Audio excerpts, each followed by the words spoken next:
Actually, if you read Buddhism, you will understand that Buddhism follows the Jnana, Karma, Bhakti theories. You all find these three theories in Buddhist literature. I have studied Buddhism. I'm postgraduated in Pali, not only in Sanskrit. I did research also. What he did is, Buddha emphasized on yoga, actually. He continued the yogic tradition in his Buddhist literature.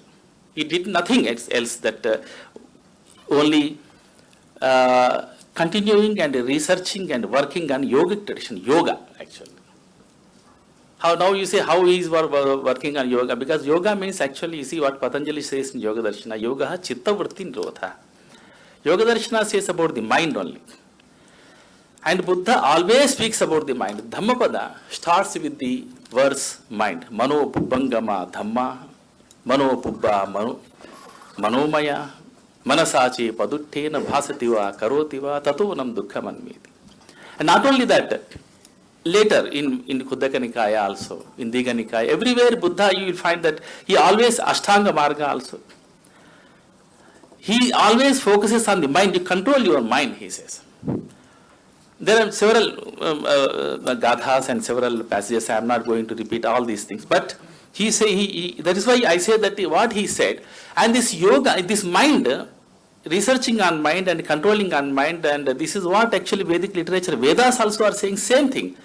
You see, in Rig Veda you find this Manas Sukta, there Tan Me Manas Shiva Sankalpa Vastu. So this is what in Vedic mantra. The same thing Buddha also is saying. Mano Pubbangama Dhamma. In this way, if you think that this is not at all contradicting, and in later Mahayana Buddhism, if you see, there is a Yogacara school in Mahayana Buddhism. It is completely based on mind study only. They are called a mind-only theorists.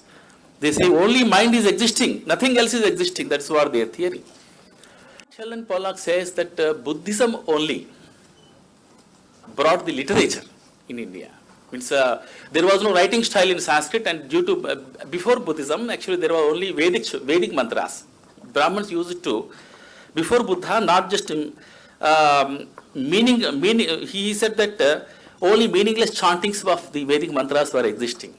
These poems and creative writing was not there in India, which was introduced by Buddhism, which is not at all correct. And let us think that before Buddha, what was there in India? Do you think that this is just meaningless chantings of the Vedas were there? It's not at all correct. It is not correct that Vedic sages were only fire worshippers. He said that only fire worshippers. They were just used to fire only, that nothing else. Buddhism brought the creativity, the creative literature, everything has. It is not correct. See the Vedas once. Did you study the Veda? If you see the Veda, you will find many philosophical, cosmological discussions. For example, Asyavamiya Sukta and Nasadiya Sukta and various suktas of Rig Veda. You know what is the matter of the Asyavamiya Sukta and Nasadiya Sukta? They discussed how this creation actually originated. Nasadasi, Sadasi. You see, these profound discussions have taken place in Vedas. Then how you say that, how Sheldon Pollock said that only repeated chantings were there and Buddhism brought this, this is not correct. And we have profound philosophical discussions, not only in Vedas, Brahmanas, Aranyakas, Upanishads are known for these discussions. Upanishads are before the Buddha. And he also said that this writing and everything, civilization and this creative writing, everything came from by the foreign Kushans and Shakas. And because they came from Central Asia, and they have introduced all these writing system and skills and all that, which is not correct again. Before that only, as we can find in Vedic literature, we have so much science. In Chandogya Upanishad also we can find that Ekayevahu Rasadeva Agra Asit, Ekamevad Vidiyam, Tasma Dasatas Sanjayate. All these things are, it's full of Vedic literature, is full of profound discussions of philosophy. The relation of Buddha with the prior profound knowledge of Vedic sages can be proved in many ways, in various manners. Buddha was highly influenced by Sankhya philosophy, actually. And this Sankhya philosophy is not just coming just itself. Sankhya philosophy is the development of the Sankhya philosophy was basically found in Upanishads. And later on it became Sankhya philosophy, and that has influenced Buddha. And Buddha was highly, because if you see the Buddha Darshana and Sankhya philosophy, both are very similar. Both are based on same principles. Sankhya also says, you see, these three worlds are, everything is full of sorrow, misery, pain, everything. Dukkhatrayabhigata. Buddha also starts from dukkha only. So in this way, we have so much similarity between Sankhya and Buddha. Sankhya was pre-existing before Buddha, and Sankhya because it just came from Upanishads. And Buddha's teacher was there. He studied Buddha, because Buddha, when he came, he left his palace, and all of a sudden he could not become the great scholar. You see, he studied with various people. He had two teachers, Arada Kalama and Udrak Ramaputra. And Arada Kalama was the great master of Sankhya, and he studied the Sankhya system. That is why Buddha learned from him. And in that way, Buddha was very much part of Vedic tradition. Pollock claims that Ramayana was composed by Valmiki based on the Jataka tales. This is very much unacceptable, because in Jataka, I also studied that in Jataka tales, there is one Jataka, Dasharatha Jataka. There is a small story actually. It's not very detailed, very brief story, but story is very different from Ramayana. There, Sita is the sister of Rama, and all such things are described. And what Pollock says that entire Ramayana, which is Adi Kavya, you see, about Ramayana it is said that Yavas Thasyanti Giraya, Yavat Vindhya Himachalau, Tavat Ramayani Katha Lokeshu Pracharishyati. As long as Himalayas are existing, and as long as Vindhya and this mountain is existing, so long Ramayana Katha continues. This is true also. You see, Ramayana is still continuing, ever interesting story. We have seen several movies and several serials, but still we are interested to something, watch and see Ramayana story, because that is the greatness of Ramayana. And he is such a great poem, Ramayana, which is Adi Kavya. How that great Indologist of America, he says that, you see, just based on Dasharatha Jataka, small, it is not at all acceptable. And he says that, in fact, he says that actually Ramayana, the story of Rama is nothing but the just imitation of Buddha's story, because they have imitated Buddha. And in order to defend his arguments, he delayed the dates of Ramayana. Because what he said that Ramayana was composed after Buddha.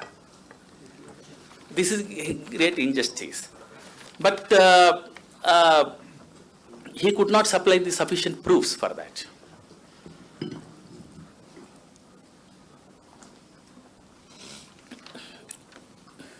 In Ramayana, if you see the Ramayana, you will never see the mention of Buddha or Jaina or Buddhists or Jains, anything, nothing else. Right. Nothing is found in Ramayana. If it is after Buddha, there should be some mention of Ramayana, Buddha and Jaina, something, but you never find any mention of Buddhists or Buddha or Jains or Jaina or anything.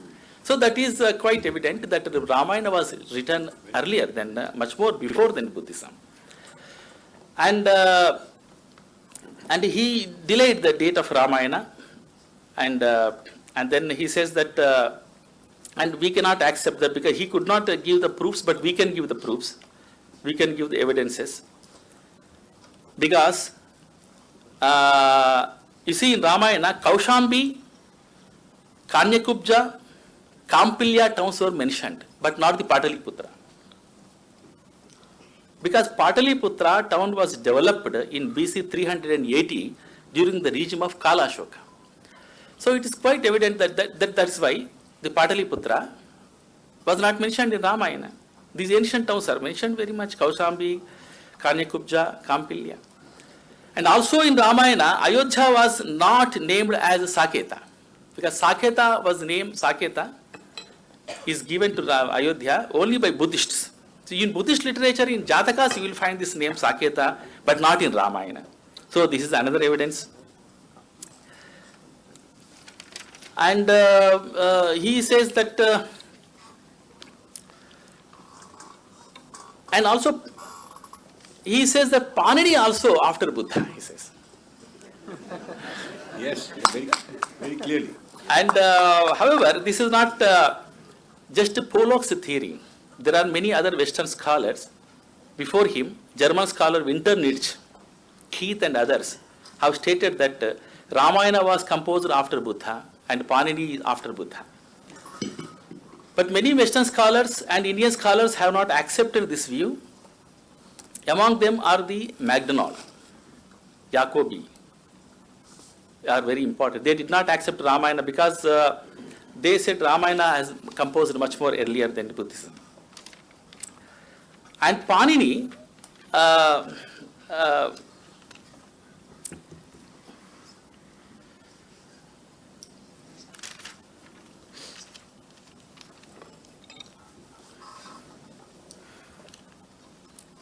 there is one famous scholar, Goldstucker.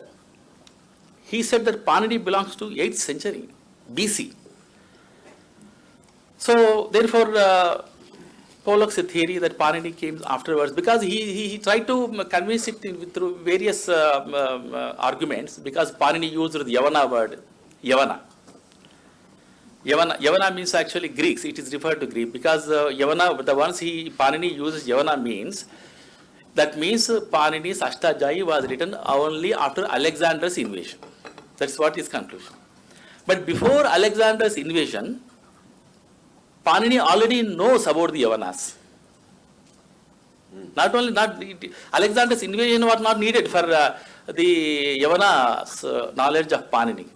Because Panini was born in Attock, in present Afghanistan and Pakistan area. So there, Yavanas used to come at that time. That's why he knows about Yavanas already, before Alexander. Therefore, he used Yavana word. So in this way, this literature has been misunderstood, and this is what I find actually. This is a indirect attack on our culture and our language. They want to prove that, you see, Sanskrit is not very ancient, Buddhism is contradicting to Vedic religion.